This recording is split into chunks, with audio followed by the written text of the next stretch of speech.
Ya estamos de vuelta en Negocios Televisión, de vuelta en Todo es Geopolítica, contándoles todo lo que sucede en el tablero geopolítico, como decíamos, con el foco puesto en Oriente Medio, tras el ataque por parte de Israel del pasado sábado, un Netanyahu que dice que no quiere poner fin a la guerra en Oriente Medio, al menos hasta que pasen las elecciones en Estados Unidos. También pendientes de la OTAN con su secretario general, con Mark Rutte, que dice que ya hay pruebas que confirman que los soldados norcoreanos oficialmente están en Kursk, están en Rusia, y un Donald Trump que, según Financial Times, tiene planes para acabar con la guerra en Ucrania. Habrá de volver a implementar los acuerdos de Minsk de 2014 y 2015. Vamos a analizar todas estas cuestiones de la mano de Armando Jiménez, experto geopolítico y CEO de Alamo Solutions. ¿Qué tal? Muy buenas, Armando. Buenas tardes. Muy buenas tardes. Encantado de tenerte por aquí. Tenemos también a Enrique Refollo, experto en geopolítica y doctor en geografía militar. ¿Qué tal? Muy buenas, Enrique. Buenas tardes. Muy buenas tardes. Mucho gusto. Encantados. Y tenemos también a Adrián Celaya, presidente de EK Group. ¿Qué tal? Muy buenas, Adrián. Buenas tardes. Hola, encantado de estar con vosotros. Pues encantados de tenernos a los tres, un día más por aquí, un día de nuevo de mucha tensión, después de un fin de semana movidito, después de que Israel, después de tanto amenazar, por fin atacara. Adrián, te quiero preguntar un poco tu primera valoración sobre este ataque, algunos dicen limitado por parte de Israel, dicen también que Estados Unidos intervino para frenar un poco las acometidas de Netanyahu. ¿Cómo valoras lo que sucedió el sábado? Bueno, yo creo que la impresión en este momento es que ha sido una conjunción de realidades que al final sí han tenido el resultado de un ataque ciertamente limitado o muy limitado, ¿no? En partes parece que el ataque de Israel no ha sido, digamos, no ha intentado ser un ataque devastador, pero incluso dentro de sus intenciones, pues ha sido moderado. Según se dice, pero tampoco sabemos si esto está confirmado, en parte porque por la capacidad de Irán de detectar y de intervenir los ataques con misiles, por la colaboración de Rusia y en parte por la complicidad de Estados Unidos. Entonces, bueno, hay rumores en distintos sentidos, pero de cualquier forma las conclusiones básicas yo creo que son las primeras. Es decir, el resultado final ha sido un ataque limitado y las intenciones de un resultado que ha sido, digamos, más reducido que el de las intenciones probables de Israel, pero esas intenciones tampoco eran, desde luego, digamos, devastadoras, ¿no? Bueno, en conjunto ha sido si lo podemos sintetizar en esas características de ataque limitado. Vamos a ver, ahí la cuestión es en qué medida esto ha sido así por decisión de Israel o por presión de Estados Unidos. Y si ha sido por presión de Estados Unidos, en qué medida es simplemente una decisión de retrasar el conflicto hasta después de las elecciones, ¿eh? Lo cual no sería de extrañar teniendo en cuenta las dinámicas en las que se han jugado las relaciones entre Israel y Estados Unidos durante las últimas semanas y durante el último año. Es decir, en realidad Estados Unidos no está jugando un papel de verdadero mediador, está intentando aparecer como mediador, pero en el fondo apoyando las estrategias de Israel en Gaza, apoyando las estrategias de Israel de escalada y apostando también como Israel por arrastrar a Irán a un conflicto mayor. Otra cosa es el momento, ¿eh? Y claro, sí parece claro que para el gobierno de Estados Unidos o para el Partido Demócrata, si se quiere, no es este el mejor momento para provocar ese estallido. Pero claro, ese análisis nos lleva a la conclusión de que a partir del 5 de noviembre, especialmente si gana Trump las elecciones, podemos entrar en un momento muy, muy, muy peligroso. Bueno, pues pendientes de las elecciones, pendientes también de hacia dónde va esta escalada. Enrique, te quiero preguntar por esto, ¿qué te ha parecido el ataque por parte de Israel y también si crees que va a haber una respuesta por parte de Irán antes del 5 de noviembre?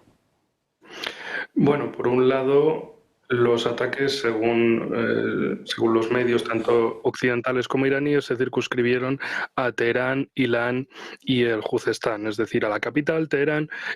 Ilán y el Juzestán son provincias fronterizas entre Irán e Irak, es decir, lo más próximo a territorio israelí, si es que los israelíes no entraron a través de Jordania y dispararon desde Irak. La cuestión es que por el lado iraní ellos hablan, por ejemplo, según las declaraciones de la base de la defensa aérea de Hatam al-Anbiya, o sea, el mando central de defensa aérea de Irán. Lo que señalaron fue ataques contra emplazamientos en Teherán, Ilam y Juzestán, pero que la defensa aérea conjunta del país interceptó y frustró con éxito esas incursiones israelíes y se produjeron daños limitados en algunos emplazamientos cuyo alcance se está investigando. Claro, esta es la cuestión fundamental. Reconocer que frustraron, pero hubo algo que golpeó, qué daños fue. Esa es la cuestión que está por ahí por comentar.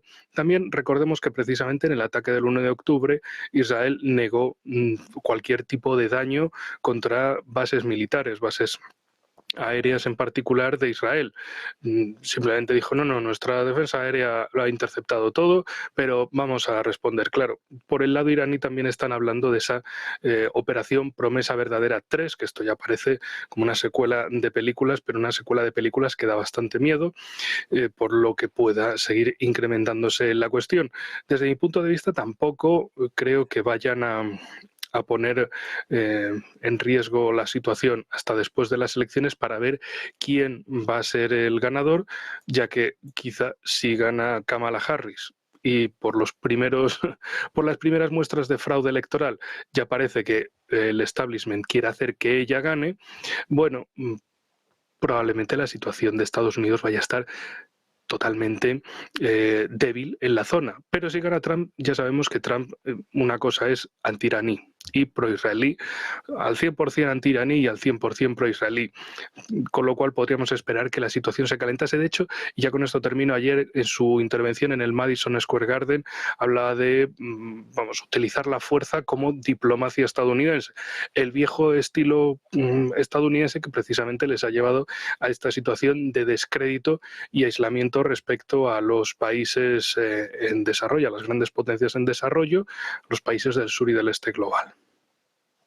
Bueno, pues pendientes de las elecciones en Estados Unidos, que desde luego van a tener impacto, incidencia en el conflicto en Oriente Medio. Armando, la noticia este fin de semana fue este ataque por parte de Israel, esperado, no sé si decepcionante. Hay gente en Israel que sí que está bastante molesta con Netanyahu. ¿Cómo valoras tú este ataque? Bueno, yo creo que ya lo habíamos comentado en este mismo foro, que la respuesta muy probablemente iba a ser muy mesurada, precisamente por la presión que estaba ejerciendo Estados Unidos sobre el tema. A Estados Unidos le preocupa mucho su elección interna y le preocupa que pudiera politizar y polarizar todavía aún más las elecciones en los Estados Unidos.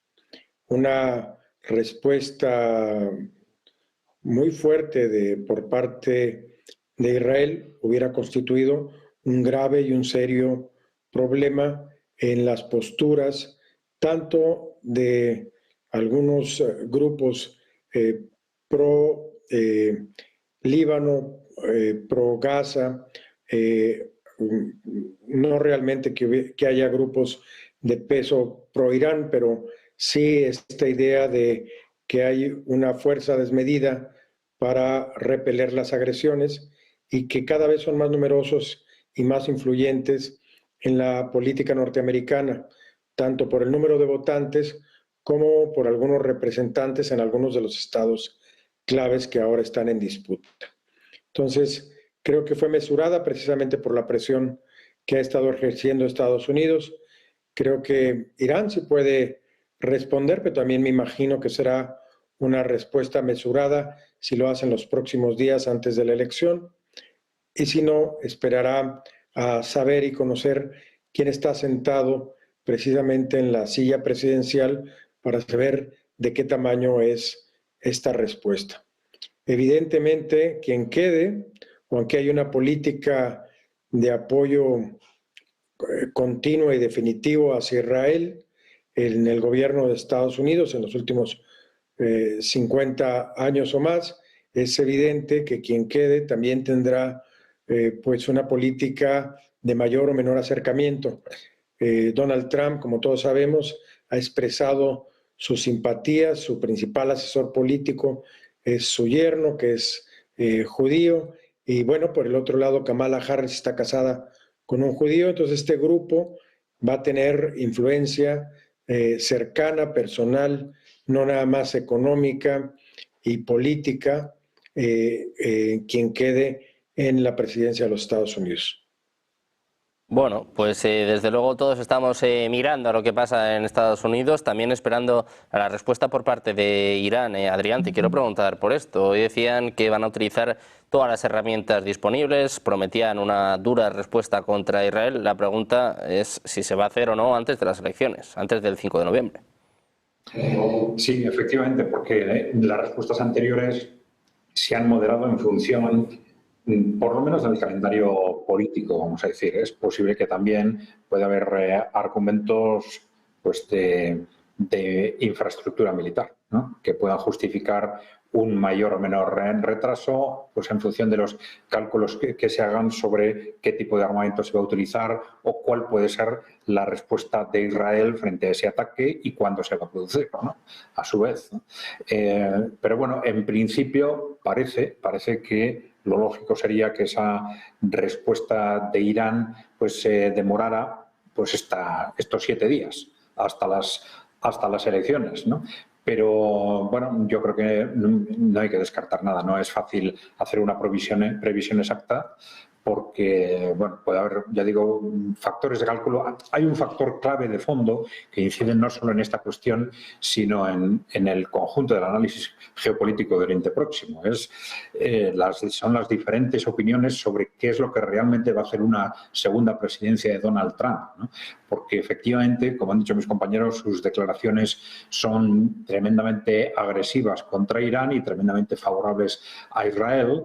En su primer mandato ese fue su línea de actuación también, pero es muy complicado que pueda desarrollar ese tipo de actuación de forma coherente con ese objetivo de mantener buenas relaciones con Rusia y con China y de alguna forma llegar a un acuerdo en Europa. Es decir, la interrelación entre Rusia, China e Irán en este momento, en la interrelación estratégica, es ya tan grande, tan clara y tan directa que esa contradicción no la va a poder mantener. Entonces, de esas dos líneas discursivas de Trump, una de las dos se va a caer. No sabemos exactamente cuál. Es decir, si va a dar prioridad a esa agresividad de Oriente Medio que le piden, digamos, los lobbies sionistas, y eso va a suponer, en este caso, va a suponer sacrificar las buenas relaciones que aparentemente pretende mantener con Rusia, o al contrario, si en realidad lo que está haciendo con estas declaraciones agresivas con respecto a Oriente Medio se debe al contexto de campaña y, en el fondo, lo más importante de su estrategia es la otra parte, es decir, llegar a acuerdos con Rusia, con China y, de alguna forma, defender a Israel sin acceder, conteniendo, digamos, el estallido estratégico, ¿no? Pero las dos cosas, las dos estrategias de las que está hablando a la vez va a ser imposible. Pero claro, cómo se interprete lo que realmente va a hacer Donald Trump va a ser decisivo a la hora de que Irán en este momento actúe de una forma u otra. Yo estoy seguro de que no ya Donald Trump o su equipo, se ha hablado mucho de si Trump ha hablado con Putin o no, pero claro, detrás de Trump hay sectores del ejército y de los servicios de inteligencia que sin ninguna duda han estado en contacto con sectores del ejército pues, ruso y chino, por lo menos, y quizás también del iraní. Y seguramente han hablado de qué es lo que va a pasar si Donald Trump gana estas elecciones. Entonces, muy posiblemente ya tienen todos ellos las claves de lo que realmente va a suceder y probablemente actuarán en consecuencia.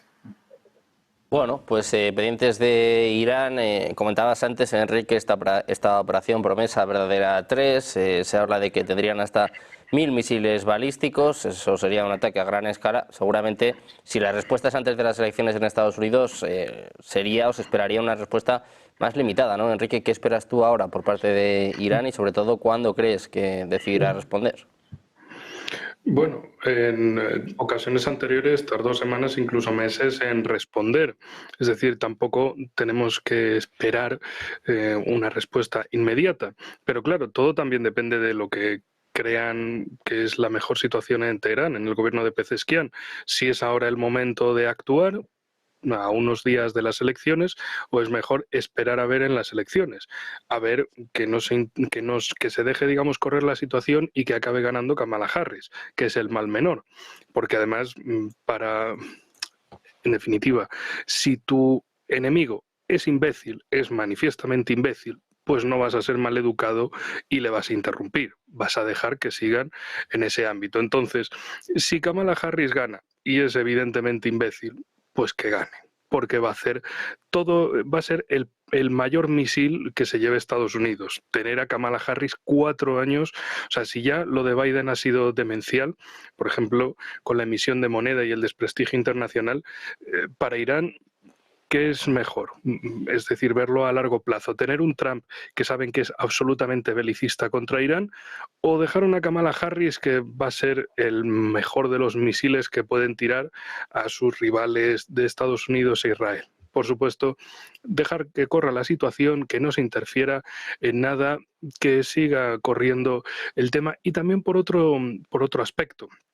En el caso de los demócratas, en particular, Biden dijo en las últimas semanas que si le pasaba algo a Trump, oye, que por lo que sea, si le vuelven a pegar un tiro o si lo matan, que culparán a los iraníes y que se lo tomarán como una declaración de guerra. Y claro, esto también está sobre la mesa, pero también lo ha dicho Biden, que es evidente que tampoco es que esté en sus cabales. Es decir, que alguien de O'Sullivan o Blinken le ha dicho, tú di esto. Y así avanzamos en este proyecto de seguir metiendo activos en Oriente Medio y llegando a qué. Porque claro, termino rápidamente con esto, Irán no está sola. Como he dicho en otras semanas, Irán tiene de respaldo a Rusia, tiene a China, tiene a otros países que quizás no sean apoyos, pero son neutrales, y eso también cuenta mucho. Es decir, recordemos cómo en Irak, en 1990, Estados Unidos presumía de traer una coalición de 36 países para atacar Irak por la invasión de Kuwait y demás, pero claro, ahora no es lo mismo. Irán es muchísimo más grande y Estados Unidos es precisamente a quién va a arrastrar. Es decir, cuando la operación contra los hutíes, la llamada Operación Guardián de la Prosperidad, arrastraron a 10 países, de los cuales la mitad de la coalición se cayó la primera semana, y dijeron, mira, al final lo que va a ser es Estados Unidos y Reino Unido. Y el resto, pues te van a mandar algún oficial, literalmente. O Australia diciendo, mira, es que tenemos problemas más cerca, no vamos a hacer eso. O Francia diciendo, o Italia, sí, yo los mando, pero mis barcos, mis normas, no mis barcos y tú los manejas. Entonces, claro, una operación contra Irán no es algo viable para la economía estadounidense ni para la cuestión de los recursos militares. Es decir, de qué personal va a luchar y de cuáles son las condiciones de victoria en todo esto, que es lo que desde Estados Unidos nadie deja claro. Es decir, ¿cuál es la situación de victoria? Tanto en Líbano como en Palestina, es decir, en Gaza y Cisjordania, Irán, Irak, Siria, es decir, Estados Unidos, ¿qué objetivo tiene con todo esto? Porque es lo que no queda claro. Y lo que para los estadounidenses en general sí que les queda claro es no quieren otro Afganistán, no quieren otro Irak, no quieren 20 años de guerra, malgasto de billones de dólares, pérdidas humanas, descrédito internacional. ¿Para qué? Para conseguir el qué. Es decir, ese tema de las condiciones de victoria es algo que no se sabe en absoluto en el marco del poder estadounidense. Bueno, en el caso israelí es matarlos a todos, básicamente, tanto a los de Gaza como a los de Cisjordania, como ahora también a todos los del sur del Líbano, y así se constatan precisamente con los últimos ataques, por ejemplo, en la ciudad de Tiro. Bueno, pues pendientes de estos nuevos ataques por parte de Israel. Antes de cambiar de tema, Armando, te quiero preguntar también por la incidencia que ha tenido Estados Unidos, ya no solo las elecciones, sino también el papel de Joe Biden para frenar a Netanyahu, al menos en este primer ataque. Ojo, porque el ejército iraní no descarta más ataques antes de las elecciones, antes incluso de que haya una respuesta por parte de Irán. Bueno, yo creo que ha tenido efecto, tanto así que ha sido moderado por parte de Israel. La respuesta que ya en otras ocasiones ha habido también por parte de Irán ha sido, en términos generales, moderada. Vamos a ver cómo sigue evolucionando. Yo creo que la gran pregunta es cómo piensan actuar, si aprovechar este vacío de poder previo a la elección o esperarse a que haya ya más definición de quién está sentado en la Casa Blanca. Y ahí pues sí es una ruleta donde no sabemos cómo pueden pensar.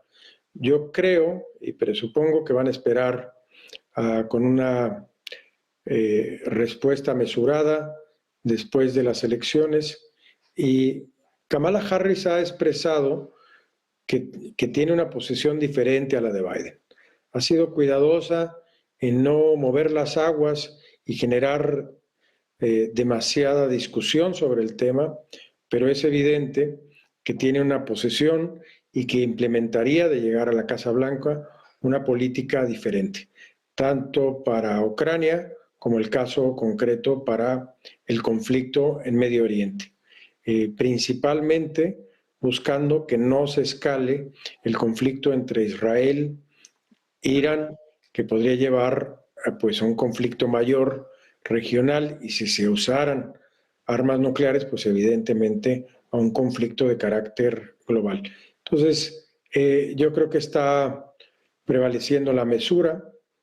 Creo que van a esperar cómo se dan los resultados de las elecciones y se van a ir acomodando las fichas conforme el nuevo presidente o la nueva presidenta de los Estados Unidos defina su política exterior, siempre de apoyo a Israel, pero un poco de contención o de apoyo irrestricto, como puede ser el caso con Trump.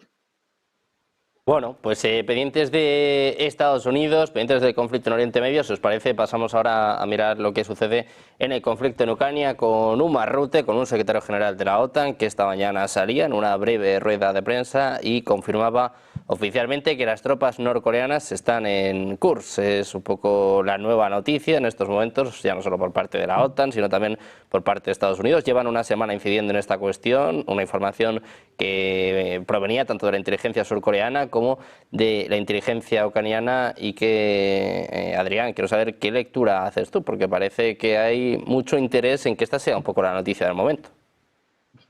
Sí, ese interés es evidente. Otra cosa es que ese interés esté soportado en algún tipo de hechos o no. Y la verdad es que ahora no tenemos datos de la otra parte ni datos objetivos que nos permitan fácilmente llegar a alguna conclusión. La verdad es que el contexto es extraño, ¿no? Claro, desde el punto de vista, si lo analizamos desde el punto de vista de Rusia, pues sería un movimiento, desde luego, muy extraño en un contexto en el que está ganando la guerra, en el que, evidentemente, pues bueno, algún tipo de colaboración puede venir bien, pero no es una colaboración fácil con digamos, un contingente de 10.000, 12.000 soldados, como dicen, que hablan un idioma que no es comprensible para ellos, con tácticas militares distintas, con el que apenas hace poco tiempo han empezado a colaborar. No parece un destacamento que se adaptara fácilmente a luchar conjuntamente con los rusos en Ucrania. Tampoco es algo que los rusos necesiten.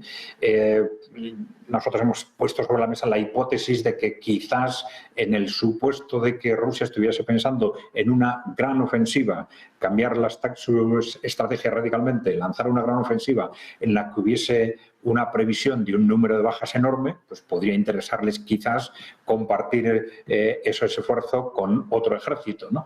Pero claro, entonces tendríamos que estar hablando, pues no sé, pues de 100.000 tropas norcoreanas, no de 10.000 o 12.000, ¿no? En principio, el contexto de la noticia no parece que tenga mucho sentido desde el punto de vista de la estrategia rusa. También el cómo se está transmitiendo, pues es extraño. Bueno, ya se ha dicho desde Rusia que, bueno, en realidad lo que hay son unos ejercicios conjuntos si no me equivoco, en la zona del Pacífico, ¿no? Pero claro, no hay fotografías, no hay datos concretos, las propias declaraciones de la OTAN no vienen de un análisis propio, sino que están transmitidas justo después de mantener esa reunión anunciada con representantes de Corea del Sur, en la que supuestamente les han transmitido información que no se puede hacer pública sobre cuáles son esos datos concretos que les llevan a esa conclusión. Pero claro, evidentemente el contexto es ciertamente sospechoso también, que es los que sí han estado repetidamente haciendo referencia a la necesidad de desplegar tropas de otros países en Ucrania, pues han sido países de la OTAN. El propio Macron, ya sabemos, desde enero estuvo hasta la fecha exacta de las elecciones europeas repetidamente haciendo hincapié y presionando a otros países de la OTAN para desplegar abiertamente tropas en Ucrania. Otros países de la OTAN apoyaron, digamos, este tipo de planteamientos. Aquello se interrumpió.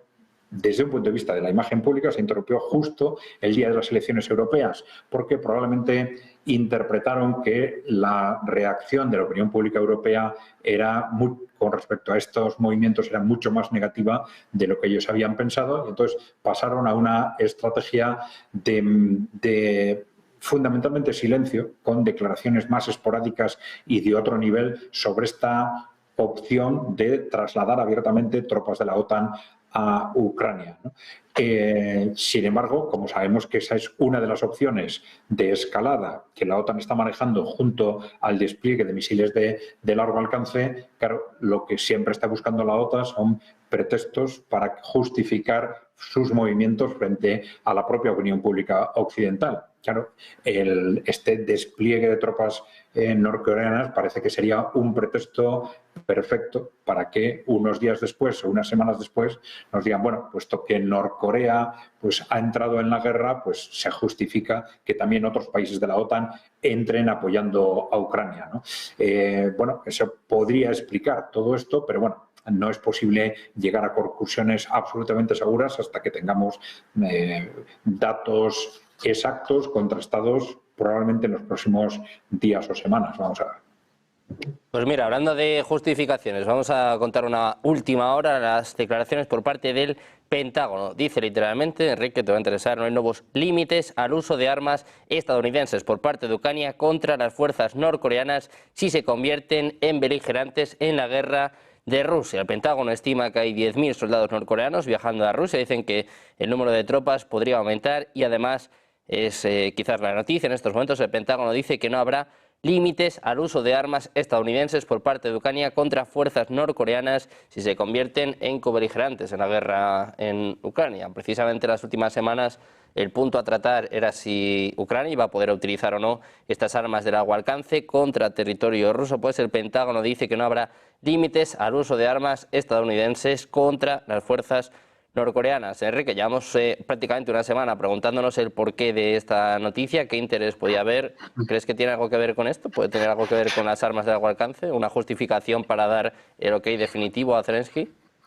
Sí, desde luego, porque todo lo han convertido en el casus belli. Bueno, como hay norcoreanos en Rusia, pues ya hay que abrir todos los permisos. Pero también recordemos un capítulo anterior, un capítulo que precisamente Adrián mencionaba con Macron el sobón del poder, porque antes de las elecciones él decía que iba a mandar 3.000 soldados franceses a Odessa y demás, y todos esos planes muy locos, muy de el Napoleón del siglo XXI, que luego se han quedado en nada, porque todavía andan sin gobierno. Pero bueno, la cuestión es que Macron también lanzó esa aventura de, a ver, ¿quién se quiere unir a una aventura en Rusia? Y dices, hombre, pues la última tuya de hace 200 años en Rusia terminó mal, la de los suecos hace 300 terminó mal, la de los alemanes hace menos de 100 años terminó peor todavía. Es decir, no había voluntarios para irse de campaña a Rusia con Macron y compañía. Entonces lo dejaron ahí. Pero el lado ruso lo que dijo es, mira, todas las tropas que vengan aquí a operar contra nosotros van a ser objetivos.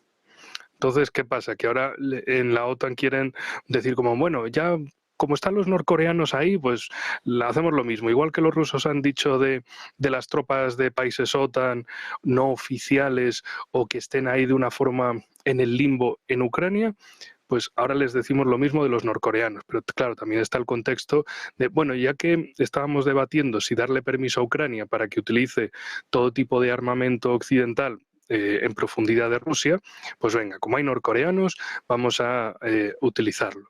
pero no se dan cuenta de que también Rusia tiene mucho armamento para atacar en profundidad y acabará respondiendo como ha pasado en todas las ocasiones anteriores cuando han hecho alguna operación de relaciones públicas, han buscado atacar algún objetivo simbólico en la retaguardia rusa y los rusos al día siguiente o en la misma noche de ese día les acababan haciendo otra ronda de ataque, como hemos comentado también en otros programas anteriores, de Ucrania denuncia el mayor ataque de Rusia desde que empezó la guerra.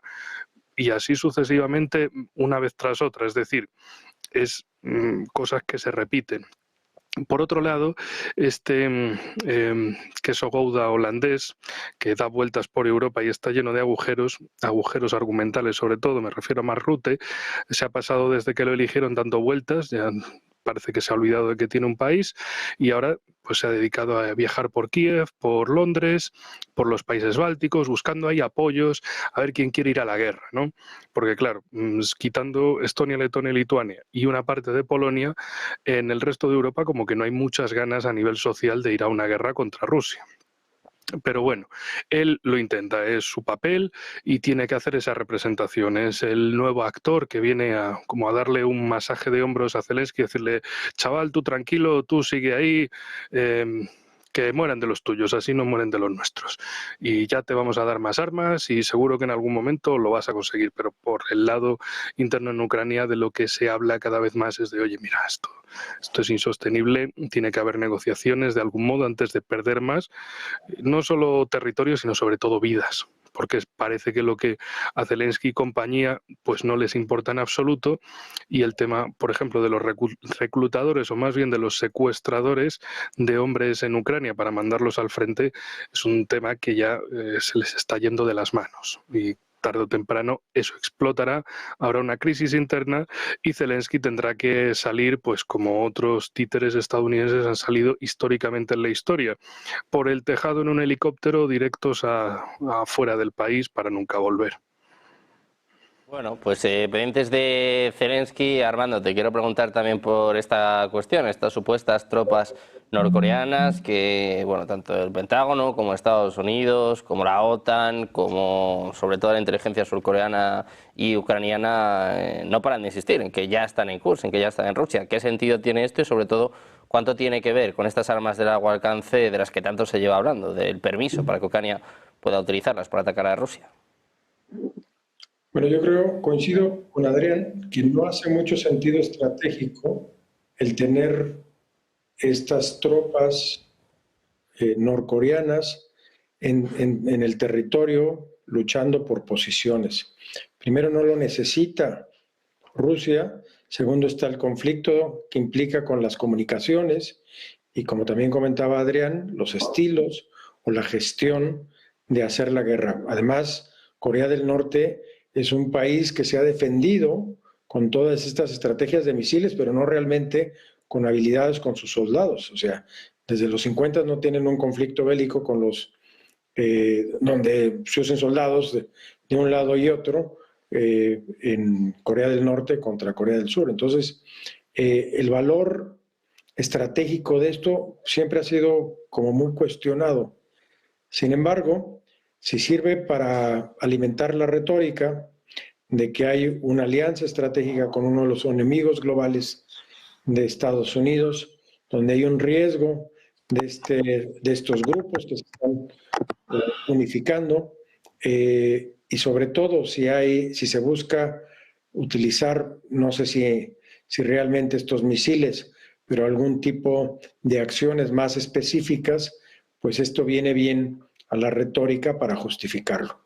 Entonces, muy probablemente por ahí es la razón de todo esto, porque estratégicamente pues carece de mucho valor y Rusia piensa en términos estratégicos y todo lo que ha venido realizando pues muestra esa sólida estrategia militar que le está permitiendo llevar una posición avanzada, o sea, en el conflicto, definitivamente. Entonces, no veo que pudieran cometer un error de ese nivel con tan poco valor añadido. Pendientes de las advertencias por parte de la OTAN, si os parece, miramos también a Donald Trump. Hoy Financial Times hablaba un poco de los planes que tiene de cara al conflicto en Oriente Medio, también sobre todo de cara al conflicto en Ucrania, la ya famosa propuesta de su mano derecha, de un J.D. Vance, que hablaba sobre congelar el conflicto, sobre que una parte de Ucrania fuese pues algo así como una parte neutral, es decir, que no pudiera entrar en la OTAN y sobre todo, Adrián, recuperar los acuerdos de Minsk de 2014 y de 2015. Te quiero preguntar por esto, por los planes de Trump y esta propuesta con la que buscaría solucionar el conflicto en Ucrania lo antes posible. Financial Times vuelve a incidir en esta cuestión. Parece que en el caso de que llegara a la Casa Blanca va a optar por este camino. Bueno, es interesante porque presenta algún nivel de concreción frente a declaraciones anteriores, ¿no? Pero vamos a ver, por ejemplo, los acuerdos de Minsk pues tendrían una aplicabilidad relativa en este nuevo contexto. Una parte fundamental de los acuerdos de Minsk eran las relaciones entre el gobierno central y el Donbass, qué iba a pasar con las regiones del Donbass, etcétera, mientras que ahora estaría claro que esas regiones quedarían incorporadas a la Federación Rusa, con lo cual lo fundamental estaría más bien en lo que nosotros llamamos la futura configuración institucional del resto de Ucrania. Y esto sí, la verdad es que encaja en las estrategias que se están planteando desde los países emergentes. Es decir, la cuestión clave aquí no es cuando termine la guerra qué regiones de Ucrania quedan incorporadas a Rusia, sino qué pasa con el resto. Primero, bueno, esa sería la primera cuestión clave. ¿Qué pasa con el resto? Porque, claro, estamos hablando sobre todo, y antes de iniciar el conflicto, Rusia dejó perfectamente claro que la base del problema era la necesidad de un marco de seguridad estratégica en Europa. Entonces, ese marco de seguridad estratégica requiere, bueno, no solo un colchón con esas regiones que se incorporan a Rusia, sino evidentemente no tener un enemigo ferozmente antirruso incorporado en la OTAN justo al otro lado de la frontera, sino una nueva configuración institucional de alguna forma de ese resto de Ucrania, de alguna forma dar la vuelta o corregir ese curso que se dio a Ucrania a partir del año 2014. Entonces, ese comentario sobre un posible acuerdo, nuevos acuerdos de Minsk y un posible acuerdo sobre el futuro de esa Ucrania que no entraría en la OTAN, bueno, pues encaja bastante en ese concepto. Una nueva configuración institucional de Ucrania que no sería, como se está dando a algunos por supuesto, ni una Ucrania incorporada a la OTAN, ni una Ucrania que mirara al oeste. Podría ser perfectamente una Ucrania que mirara al este, incluso que mantuviese al de unos pocos años una relación con Rusia, pues como la que mantiene Bielorrusia, por ejemplo. ¿Por qué no? Sería un entorno perfectamente claro, ¿no? Pero hay otra cuestión, además de esto, que no se han mencionado desde el equipo de Trump, probablemente porque es más delicada, que bueno, ese contexto de seguridad estratégica en Europa va también más allá de Ucrania. Es decir, no tiene sentido el que se acuerde qué va a pasar con Ucrania y que, sin embargo, se mantenga una OTAN justo al otro lado de la frontera de Ucrania, una OTAN también ferozmente antirrusa y obsesionada con una guerra con Rusia. Esa negociación de un contexto de seguridad estratégica en Europa entre el nuevo presidente de Estados Unidos y Rusia y probablemente China es la cuestión clave. Es lo que va a llevar probablemente a una nueva configuración de Europa y probablemente con un nombre o con otro, probablemente la desaparición de la OTAN y probablemente quizás a un cuestionamiento de la propia Unión Europea, porque es algo que enseguida se va a desencadenar a partir de ese incremento sustancial de la influencia política de los países emergentes, sobre todo de Rusia, en una Europa en la que ya tiene una enorme influencia política y también con un Donald Trump en la presidencia de Estados Unidos se va a producir un debilitamiento de esas élites europeas que están, digamos, radicalmente alineadas con el Partido Demócrata y que van a estar muy enfrentadas con, como han estado históricamente, con una presidencia de Trump. Ese podría ser un contexto lógico de una presidencia de Donald Trump que apueste por un acuerdo con Rusia sobre el futuro o sobre el fin de la guerra. Pero sin olvidar que, digamos, la piedra en el zapato de este proyecto la hemos comentado antes, que es Oriente Medio. Es decir, todo esto es incompatible con un Donald Trump que apueste por una posición beligerante en Oriente Medio que está ya acabando en una escalada contra Irán, que es ahora un aliado estratégico de Rusia y de China, ¿no? Es decir, las dos políticas van a ser imposibles de mantener a la vez. Pues Enrique, lo mismo te quiero preguntar, estos planes de Trump para terminar con el conflicto en Ucrania, veremos qué planes tiene para Oriente Medio, porque como venimos contando, la situación también está delicada, pero su mano derecha, J.D. Vance, ya esbozó un poco cuál es el plan de Trump. ¿Lo ves viable, Enrique? ¿Crees que puede tener algo de futuro? Sí, justo estaba viendo, por si acaso había alguna novedad también de última hora, Borrell admitiendo que el conflicto de Ucrania ahora se ha desvanecido en el fondo de las cosas y que se pone atención al hecho de lo que está ocurriendo en Oriente Medio e indica una pérdida del sentido de humanidad, lo que también tiene que ver esto, y esto se encaja también con Vance y Estados Unidos, es que la guerra en Ucrania es como algo muy limitado para los países, es algo como muy de Europa y Rusia. Y se queda ahí, bueno, Europa, Estados Unidos, como el occidente colectivo y Rusia, ¿no? Pero el caso de Palestina, el caso de Oriente Medio, es algo que trae apoyos de todo el mundo, que es un tema muchísimo más transversal. También es evidentemente un genocidio en abierto. Entonces, esto ha tenido repercusiones, por ejemplo, desde las protestas en universidades de Estados Unidos, como en otros muchos países, la apertura por Sudáfrica, a la que luego se sumaron otros países, de la denuncia contra el gobierno israelí, que ha desembocado en que la Corte Internacional de Justicia haya emitido orden de detención contra Netanyahu y su ministro de Defensa, con Yoav Gallant. En definitiva, unas repercusiones de la cuestión de Oriente Medio muchísimo mayor que la de Ucrania. Que la de Ucrania parece que es una cosa del norte mundial, aunque tiene mucho más impacto del que parece, pero la cuestión de Palestina, Oriente Medio, es algo que transforma a todo el mundo y que al final posiciona a todo el mundo y trae apoyos y detractores de todo el mundo. Entonces, por eso es un escenario tan sumamente importante para la dirigencia o lo que sea que haya mandando en la Unión Europea y en otros países miembros, y también para el gobierno estadounidense o el futuro gobierno estadounidense, ese tándem Trump-Vance. Entonces, para ellos lo que quieren es quitarse inversiones negativas, como es la de Ucrania, es decir, vamos a dejar de gastar miles de millones de dólares en esto, porque claramente no se está ganando y no se va a ganar, y hay que centrarse en el punto céntrico, que es Oriente Medio.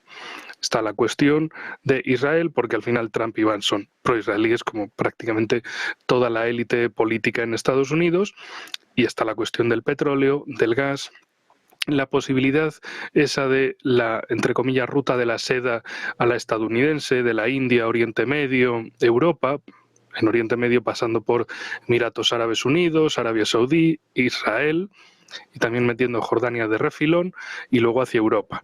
Y hacerle así la competencia geoeconómica a China, que es otro de los factores fundamentales. Por supuesto, con el petróleo y gas de trasfondo en todo ello.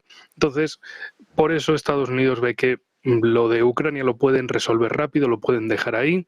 Lo de Taiwán, sin escalada por ahora, pero sobre todo centrándose en el punto básico, Oriente Medio.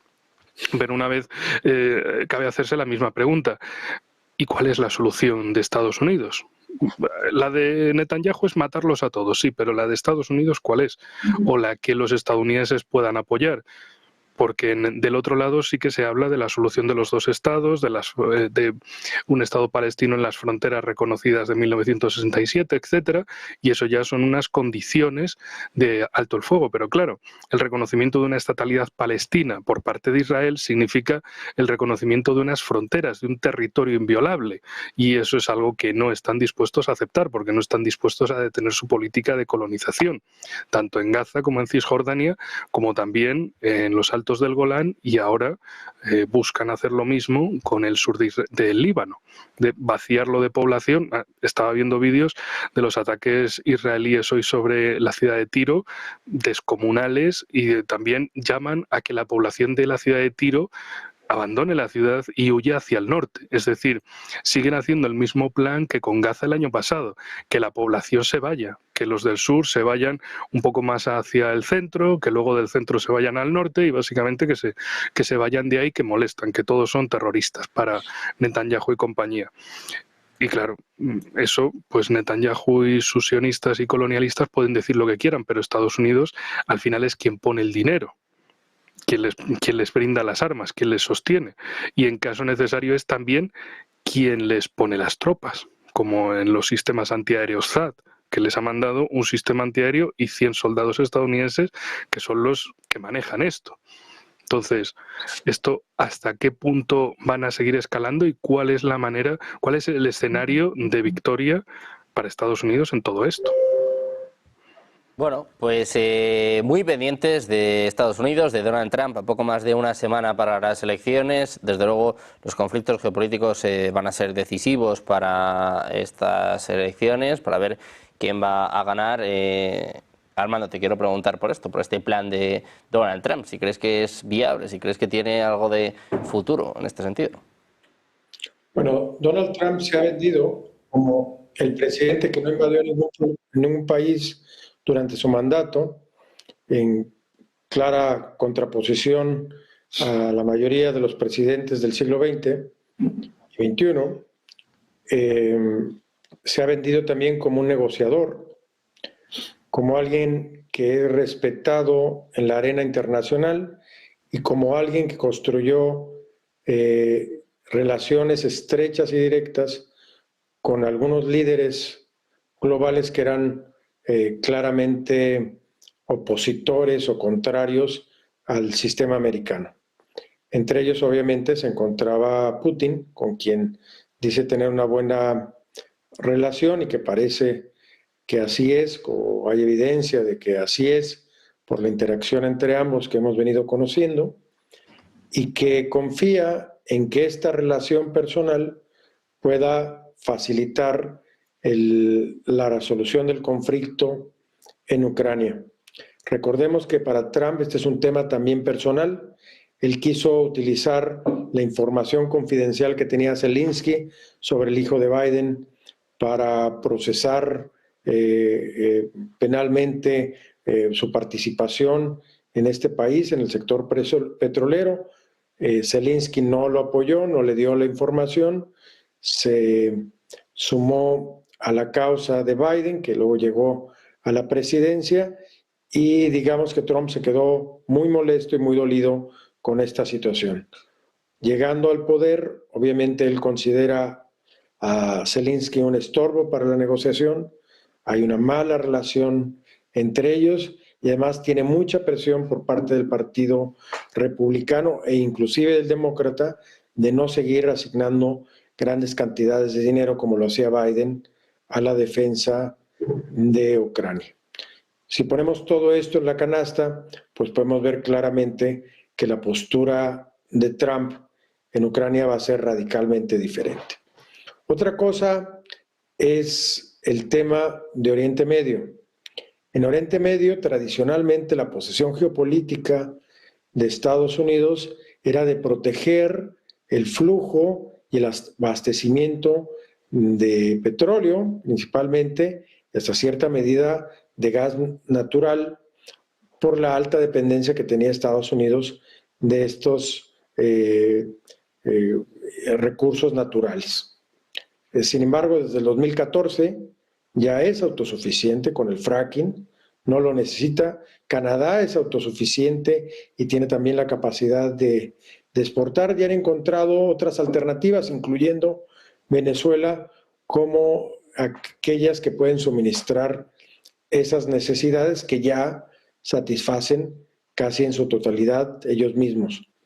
Entonces, en este contexto, la posición ya no es estratégica en el sentido de bienes que puedan representar un factor fundamental para el crecimiento económico o el motor de desarrollo de Estados Unidos, sino netamente geopolíticos, de su presencia en la región y de sus alianzas, por ejemplo, con Arabia Saudita o con el propio Israel, para mantener estabilidad en una zona muy volátil, muy conflictiva y que tiene riesgo, como comentábamos antes, de escalar a conflictos inclusive nucleares.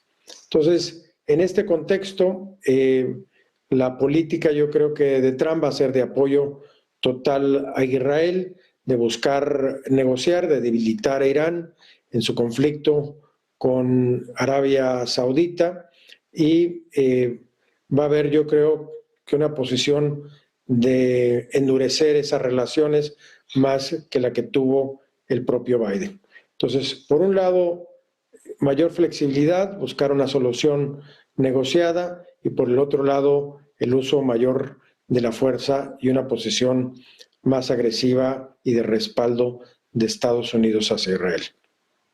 Bueno, pues pendientes de Israel, pendientes también de Ucrania, de las elecciones de Estados Unidos. Como decimos, queda una semana y Donald Trump tiene sus planes muy claros. Ya veremos Kamala, que mañana va a pronunciar este discurso y que, por cierto, hoy a eso de las 7:10 va a hablar, no sabemos si con Beyoncé o no sabemos cuál va a ser la estrella invitada en el día de hoy, pero sí que sabemos que podrán seguirla aquí en la señal de Negocios Televisión. Muchísimas gracias, Adrián, Enrique, Armando, un placer como siempre, teneros a los tres por aquí. Muchas gracias. Hasta la próxima, muy buen día. Un placer. Nosotros que seguimos pendientes de la actualidad geopolítica, también mirando las elecciones en Estados Unidos. Se espera, como decimos, eso de las 7 de la tarde, hora española, declaraciones por parte de Kamala Harris, eso de las 11 Donald Trump, en esta última semana, en la recta final para las elecciones de Estados Unidos. Hacemos una pausa, unos minutos, pero seguimos con la mejor información en su casa, en Negocios Televisión.